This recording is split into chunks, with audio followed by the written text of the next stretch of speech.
खैबर पख्तूनख्वा में कॉलेजेस के lecturers outsourcing और सर्विस स्ट्रक्चर में तरामीम के खिलाफ सरापा एहतजाज हैं। क्लासेस के बाइकआउट के बायस तलबा रुल गए हैं। मजीद जानते हैं डॉन न्यूज़ के नुमाइंदे अब्दुल हकीम मोहम्मद से।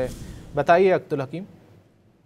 ये जी बिल्कुल, खैबर पख्तूनख्वा हुकूमत ने कुछ फैसले कॉलेजेस के हवाले से हैं और इस हवाले से तैयारी की जा रही है कि जितने भी कॉलेजेस है खैबर पख्तूनख्वा में और बिलखसूस जो दूरदराज इलाकों में कॉलेजेस है उनको आउटसोर्स किया जाए। दूसरा फैसला काबीना से इस बात की मंजूरी ली जाएगी कि जो सर्विस स्ट्रक्चर है प्रोफेसर्स का, लेक्चरर्स का, तो उस सर्विस स्ट्रक्चर में कुछ तरामीम लाई जाए।